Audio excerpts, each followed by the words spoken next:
तो चलो मेरे भाई, आज हम लोग बात करने वाले हैं मैट्रिक्स 2011 से लेके 2025 तक जितने भी बोर्ड एग्जाम में शॉर्ट टाइप क्वेश्चन पूछे गए हैं वो सारे क्वेश्चन की मैं बात करने वाला हूं। देखो, बोर्ड आपका कोई सा भी हो, पैटर्न आपका सेम रहने वाला है। बहुत मजा आने वाला है। इसे मैं टोटल 5 पार्ट में डिवाइड किया हूं। ये पार्ट नंबर 1 है और मैंने इसे 5 पार्ट में डिवाइड किया है। चलिए, तो पहला क्वेश्चन देख लेते हैं ना। पहला क्वेश्चन 2021 में मेरे से पूछा गया है और इसे हम लोग कैसे बनाते हैं। तो मेरे भाई, सबसे पहले इसकी शक्ल देख करके आपके दिलो दिमाग में एकदम बत्ती जल जाना चाहिए।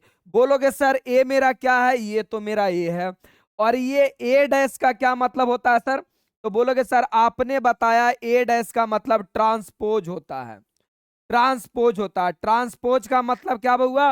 रो को कॉलम में बदल देना। ठीक है सर, यानी ए और ए ट्रांसपोज को आपस में मुझे गुना करना, बस इतना ही बात है। कहानी पूरा का पूरा क्लियर हो गया। तो और मैं बनाता हूं।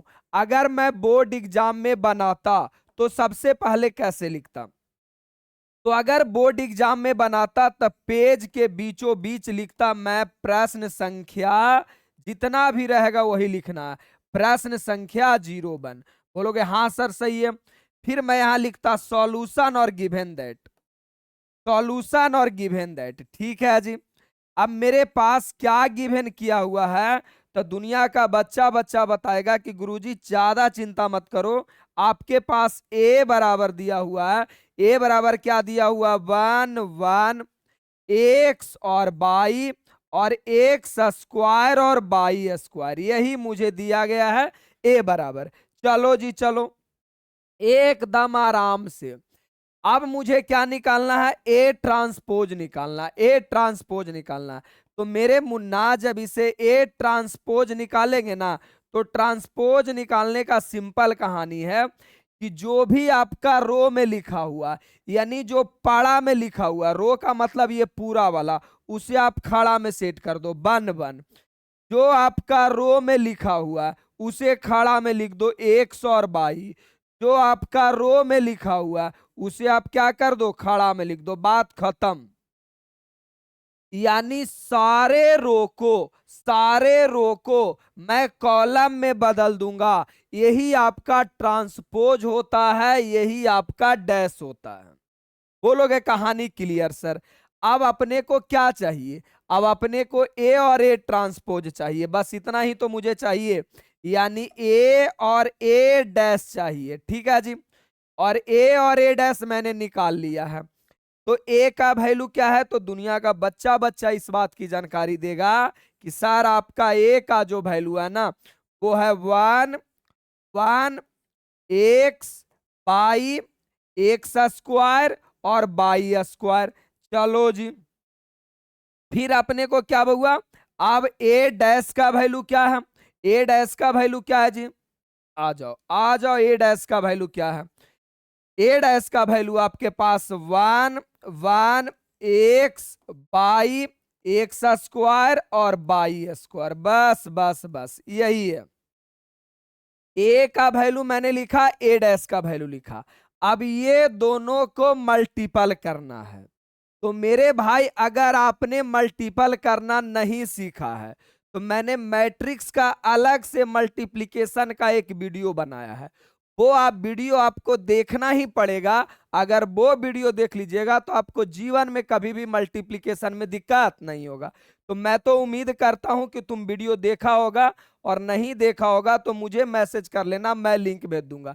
यानी गुना कैसे होता है? रो से चलता है, कॉलम में गुना होता है। यानी गुरुजी इसका मुंह है टेढ़ा तो टेढ़ा गुना होगा। हम बोले हाँ भाई बिल्कुल टेढ़ा गुना होगा। चलो जी, जब टेढ़ा गुना होगा तो अपने पास क्या आएगा? पहला पहला के साथ गुना होगा 1 1, क्या हो जाएगा? 1 1 2। अब यही वाला अब इसके साथ मल्टीपल होगा तो एक्स प्लस बाई, हाथ रख के गुना करना। 1 गुना एक्स एक्स, बीच में प्लस 1 गुना बाई बाई। फिर ये वाला इसके साथ आएगा, ये वाला इसके साथ आएगा, पहला पहला के साथ है गुना, एक्स गुना एक्स स्क्वायर, दूसरा दूसरा के साथ गुना बाई स्क्वायर। चलेगा जी। ये वाला फिर गुना होगा तो अपने पास आएगा एक्स प्लस बाई, मतलब x Guna one by x और बाई गुना बाई बाई। फिर इसके साथ होगा तो क्या होगा, x square plus by square, x square plus by square. इसके साथ गुना होगा तो एक्स क्यू प्लस क्या रे बउआ, बाई क्यू। अरे एक्स गुना एक्स के एक्स गुना एक्स स्क्वायर एक्स क्यू और क्या रे बउआ, बाई क्यू। अब इसके साथ गुना होगा तो ये होगा एक्स स्क्वायर बाई स्क्वायर होगा। अब ये वाला इसके साथ गुना होगा तो x Q plus by Q. अरे भाई ये वाला होगा तो एक्स क्यू बाई क्यू। फिर ये इसके साथ जाएगा एक्स के पावर 4 प्लस बाई के पावर 4। मेरे भाई ये रह गया तुम्हारा आंसर। और दुनिया का कौनो बोर्ड रहे, जितने नंबर में ये क्वेश्चन पूछा जाएगा उतना नंबर आपको हंसते खेलते दिया जाएगा। कोई माइका लाल एक नंबर भी नहीं काटेगा। देखो मेरा उद्देश्य तो इतना ही रहता है कि 100 में 100 अगर बना के आए हो तो आपका नंबर भी 100 में 100 आएगा। देखो मेरा बनाने का अगर तरीका देखोगे ना तो साफ साफ शब्दों में पता चलेगा, एक भी लाइन इधर उधर नहीं रहेगा। देखो तो मैंने कितना बजावते ढंग से लिखा, ए डैश एकदम तरीके से मेरा सेट है। तो आप भी बोर्ड एग्जाम में साफ साफ सुंदर सुंदर सब्जेक्टिव लिखिए। जैसे ही क्वेश्चन कंप्लीट हो जाए 1 से 2 लाइन नीचे छोड़ के आगे बढ़ जाइएगा। चलिए, बाकी मेरा हर साल की तरह इस बार भी बैच आया कि जो बच्चों ने अभी तक कुछ नहीं पढ़ा है, या तो जिन बच्चों को लगता है कि यार गुरुजी एक बार रिवीजन तो हो जाना चाहिए, या जिनको अभी तक कुछ समझ में नहीं आया, ऑफलाइन में सिलेबस खत्म नहीं हुआ, वो बच्चे को भटकने की जरूरत नहीं है। अगर आपके इच्छा दिल में अभी भी है कि मेरा गुरुजी कम से कम मैथ में 95 प्लस तो आना चाहिए, तो उन बच्चों के लिए हर साल मेरा वीडियो आता है। 13 वीडियो में पूरा का पूरा मैथ खत्म, 13 वीडियो में मात्र, यानी लगभग लगभग ये 52 घंटा होता है। इसके साथ साथ साथ में अगर फार्मूला का दिक्कत है तो चैप्टर वाइज आपको फार्मूला मिल जाता है, यूट्यूब पे डेमो देख सकते हैं। साथ साथ में 15 सालों का क्वेश्चन बैंक मिल जाता है, यानी 15 सालों का क्वेश्चन बैंक मिल जाता है। अब ये बैच लेने का सबसे बड़ा फायदा ये होता है कि लास्ट के समय में जब आप अकबक रहते हैं कि सर कौन सा सब्जेक्ट पढ़े, मैथ फिजिक्स केमिस्ट्री पढ़े तो क्या पढ़े, तो जितना मैं पढ़ाता हूं उसका मैं बोर्ड पीडीएफ देता हूं। बोर्ड पीडीएफ का मतलब कि जितना मैं इस पे सॉल्यूशन करवाता हूं वो सारा पीडीएफ एप्लीकेशन पे रहता है। यानी हर चैप्टर का रिवीजन आप 10 मिनट में कर सकते हैं। ऐसे ऐसे सॉल्यूशन पीडीएफ को स्क्रॉल करो और रिवीजन कर लो। भाई बैच तो तुमको लेना ही पड़ेगा अगर इच्छा है तो। इच्छा मतलब 90 प्लस लाने का इच्छा है तो माँ पिताजी से अभी वादा कर दो कि गुरुजी मुझे ये बैच दिला दो, मैं आपको 95 प्लस लाकर दिला दूंगा मेरे भरोसे पे। बहुत छोटा अमाउंट में। अच्छा, आप कोई भी मीडियम से रहिए, इंग्लिश या हिंदी, अकबकाने का कोई जरूरत नहीं, दोनों मोड में रहता है। जैसे यहां भी देख लो ना, दोनों मोड में क्वेश्चन है ना, ऊपर इंग्लिश और नीचे हिंदी। आइए, अब क्वेश्चन नंबर दूसरा आ गया। दूसरा क्वेश्चन एकदम बेहुदा सा सवाल है। क्वेश्चन नंबर ये भी एक एस में लिखा है, तो मैं बोर्ड एग्जाम में कैसे बनाता, मैं बनाता प्रश्न संख्या 0 दू, अगर दू में है तो 0 दू। सबसे पहले मैं ऊपर के लाइन में लिखता सॉल्यूशन और फिर मैं लिखता गिवन दैट। ये जन्म सिद्ध अधिकार आपका होना चाहिए। गिवन दैट लिख दो, जो एक बार क्वेश्चन में लिखा गया वैसे ही आप एक बार यहां भी मेंशन कर दो। क्या लिखा गया, 2x माइनस बाई बराबर क्या रे, 2x माइनस बाई 5 हो गया, और ये 3 हो गया, और ये आपका क्या हो गया, बाई हो गया। चलो जी, बाई हो गया। हक्का नहीं रहा जी, बाई हो गया। अब क्या दिया है, अब आपके पास दिया 6 5 3 माइनस 2। अब आपको इससे वैल्यू किसका चाहिए, तो अपने को चाहिए वैल्यू एक्स का। चलो जी, एक्स का वैल्यू चाहिए, तो मैं निकालूंगा कैसे। देखो इसमें समस्या क्या है ना, कि इसमें कोई समस्या ही नहीं है। ये पहला वाला एलिमेंट पहला वाला के बराबर होता है, फर्स्ट वाला एलिमेंट फर्स्ट वाला के बराबर होता है, सेकेंड वाला देखो ऑलरेडी बराबर है, थर्ड वाला देखो ऑलरेडी बराबर है, और यहां से बाई बराबर वैल्यू मिल जाएगा। यानी अगर चीजों को समझ पाते हो तो तुम कह सकते हो कि सर 2x माइनस बाई बराबर 2x माइनस बाई बराबर 6, और यहां से बाई बराबर -2, बाई बराबर -2। यही बाई का वैल्यू तुम इसमें रख दो तो पता चलेगा 2x माइनस बाई का वैल्यू -2, बाई का वैल्यू -2 बराबर कितना हो गया छो 2x बराबर छो, माइनस माइनस प्लस में दो, इधर आके माइनस में दो, यानी 2x बराबर 4 हो गया। और मेरे मित्रगण x बराबर आपका वैल्यू हो गया 2। x बराबर कितना हो गया वैल्यू 2। यही आपसे x का वैल्यू पूछा था भाई। ऐसे क्वेश्चन प्री नर्सरी वाले बच्चे को देना चाहिए। अगर ये 12th में एग्जाम में दे रहा है तो सोच लो दुनिया का सबसे बेवकूफ तुमको बनाया जा रहा है। 2 मार्क्स का क्वेश्चन और 2 का 2 आपको मिलेगा। कौन सी ऐसी मुसीबत आन पड़ी है ऐसी बेवकूफों वाली क्वेश्चन में। आगे आ जाओगे तो आगे आपको 12th के बाद ऐसा कौन सा जीवन में स्टेप उठाना है जिससे तुम 3-4 सालों में अपने आप को खुद को स्टैंड कर सकते हैं। मैंने प्लेलिस्ट बना दिया है। मैं ये वाला का हर वीडियो में जिक्र करता हूं कि मेरे भाई मेरा मकसद सिर्फ 12th पढ़ाना नहीं है। मेरा मकसद है तुम जीवन में जल्दी से जल्दी अच्छा रास्ता पकड़ के सफल हो जाओ। आगे आ जाओ। आगे आओगे तो देखो ये वाला मेरा क्वेश्चन 2020 में पूछा गया। अब दुनिया का सबसे बेवकूफों वाली सवाल ये है, इसकी शक्ल देखकर तुम्हारे दिलो दिमाग में क्या जाग रहा है।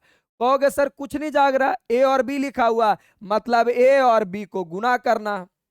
इतना ही तो करना है ना, ए और बी को क्या करना है, गुना करना है, मल्टीपल करना है। हाँ सर करना है तो कर दो ना, मुसीबत क्या है, करना है तो कर दो ना। प्रश्न संख्या 03, प्रश्न संख्या 03। अब लिखो सॉल्यूशन और गिवन दैट। अरे लिख लो ना भाई सॉल्यूशन और गिवन दैट। क्या गिवन किया हुआ तो बोलोगे सर ए बराबर गिवन किया हुआ, ए बराबर 6, 9, 2 और 3। बी बराबर क्या गिवन किया हुआ, बस जो मैंने बताया कि मेरा मल्टीप्लिकेशन वाला अगर कोई बच्चा वीडियो देख लिया होगा तो ये सब क्वेश्चन वो मेरे से नहीं पूछेगा। और देखना तो जरूरी है क्योंकि यहां से हर बार सवाल आता है। चलो अब आपको क्या निकालना है, ए और बी। मेरी राइटिंग देख लो, मेरा लिखने का तरीका देख लो। जब मैं ही सही नहीं लिखूंगा तो तुम कहां से तुमसे उम्मीद करेंगे कि तुम बोर्ड एग्जाम में सही सही लिख पाओगे। तो मेन मुद्दा होता है कि टीचर लोगों को अच्छे से सुंदर लिखावट में लिखना चाहिए। ये हम लोग को बीएड जब कर रहे थे ना तो ट्रेनिंग में सिखाया गया था टीचर वाला में, साफ सुंदर में लिखावट होना चाहिए। लो मैंने लिख दिया। अब मल्टीपल करने का तरीका दुनिया के बच्चा बच्चा को पता हो गया होगा कि सर बस तरीका इतना है कि ये पहला रो पहले इसमें मल्टीपल होगा, फिर इसमें मल्टीपल होगा, फिर इसमें मल्टीपल होगा। तो पहले छोदुना देखो 12 हो गया बउआ, प्लस 9 सते 63 हो गया। लो पहला राउंड क्लियर, पहला पहला एलिमेंट जोड़ो, दूसरा दूसरा जोड़ो, ठीक है ना। अब ये दूसरा कॉलम में जा रहे हैं तो दूसरा कॉलम में लिखाएगा 6 6 का 36 और 9 नमा 81। फिर ये वाला इसके साथ जाएगा 0 और 9 8 72। हाँ जी हाँ क्लियर है। कोई बड़ा सा मुश्किल सा सवाल नहीं है, बस मल्टीपल करना है जी। बस जितना लंबा ही है उधर इतना ही, इतना इधर भी लंबा लिखो, ज्यादा लंबा लिखने का जरूरत नहीं है। अब ये वाला जब जाएगा तो ये दूसरा रो है ना, तो दूसरा रो से लिखाना चालू होगा। तो 2 दूना के 4 प्लस 2 दूना के 4 सतिया 21। हाथ रख रख के इंगली रख रख के मैंने अपना बोर्ड एग्जाम में ये वाली प्रश्न गुना करने वाला गलती किया, तभी मुझे समझ में आ गया था। आगे आ जाओ, 6 दूना कितना रहा हुआ 12। अरे 6 दूना 12, नोतिया 27। आगे आ जाओ 0 और 8 तिया क्या रे बउआ 24, 8 तिया 24। चलो अब लिख डालो ना, अब लिख डालो जोड़ जाड़ के, बाकी हम जोड़ के नहीं लिखेंगे। तुम्हारा अपना काम है कि तुम जोड़ के लिख लो, यहां क्या आएगा, यहां क्या आएगा, यहां क्या आएगा, बस तुम्हारा मर्जी है, जोड़ के लिखो। इतना तो गृह कार्य तुम्हारे लिए दे ही सकते हैं ना, उच्च लेवल के कोढ़िया हो तुम लोग। ये 2 नंबर का सवाल और बिल्कुल बोर्ड एग्जाम में ऐसा ही सवाल आएगा, अलग से दिमाग नहीं लगाना पड़ेगा। आगे आ जाओ। आपको लगता है कि मैं मैथ ठीक ठाक पढ़ाता हूं, आप तो लेट हो गए हो, लेकिन आपके छोटे भाई बहन टोला पड़ोसी रिश्तेदार में अगर किसी को मैथ पढ़ना है ना तो देखो मेरा मेन मकसद क्या होता है ना, पूरे बिहार जितना भी हिंदी भाषीय राज्य है, बिहार, यूपी, झारखंड, मध्य प्रदेश और दिल्ली, सारे जगह एनसीईआरटी पढ़ाया जाता है। ये सिर्फ हिंदी मीडियम नहीं, सीबीएसई में भी एनसीईआरटी को बाप माना जाता है।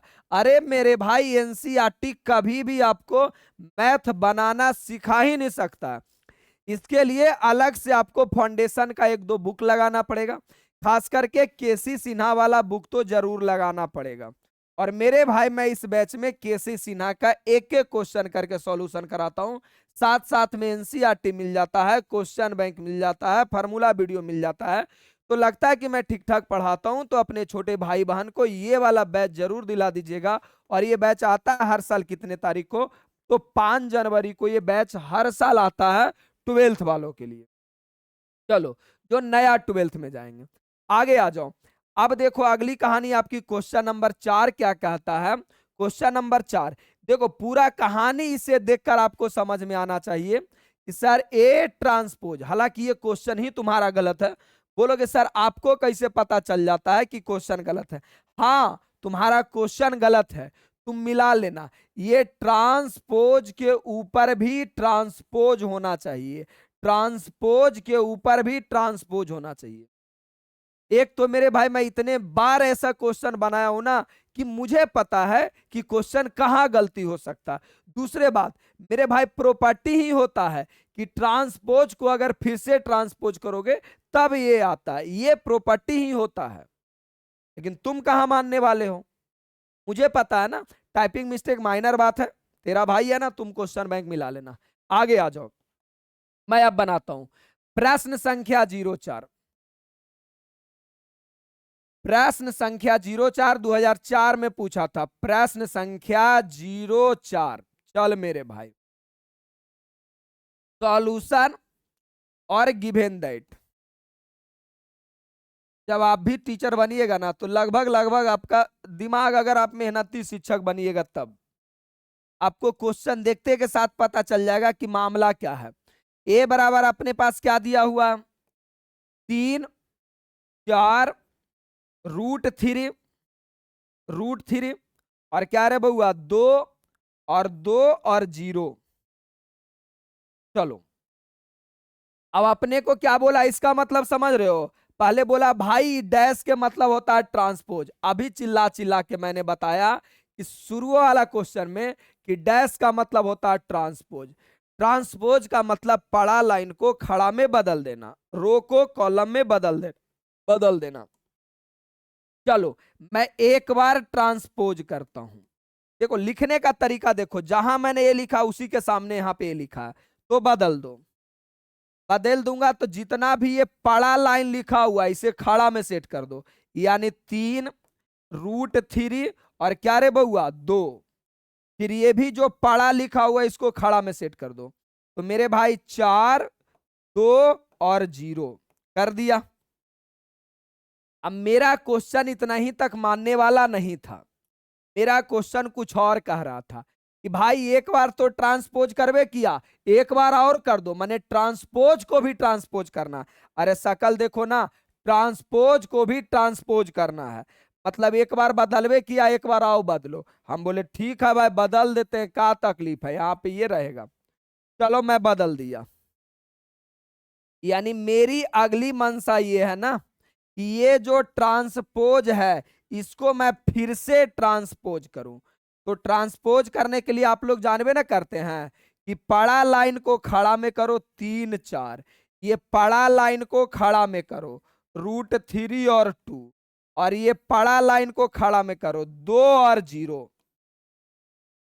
अगर तुम प्यार से क्वेश्चन को देखोगे ना तो तुमको समझ में आएगा कि सर ये वाला तो वही है जो पहले दिया गया था, देखो तो यही वाला तो है, और इसका वैल्यू अपने को क्या दिया गया है, ए दिया गया है।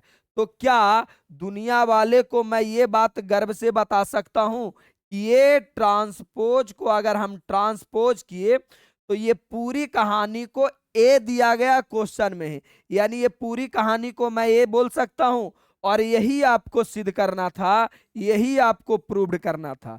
लो जी लो, हो गया प्रूव्ड।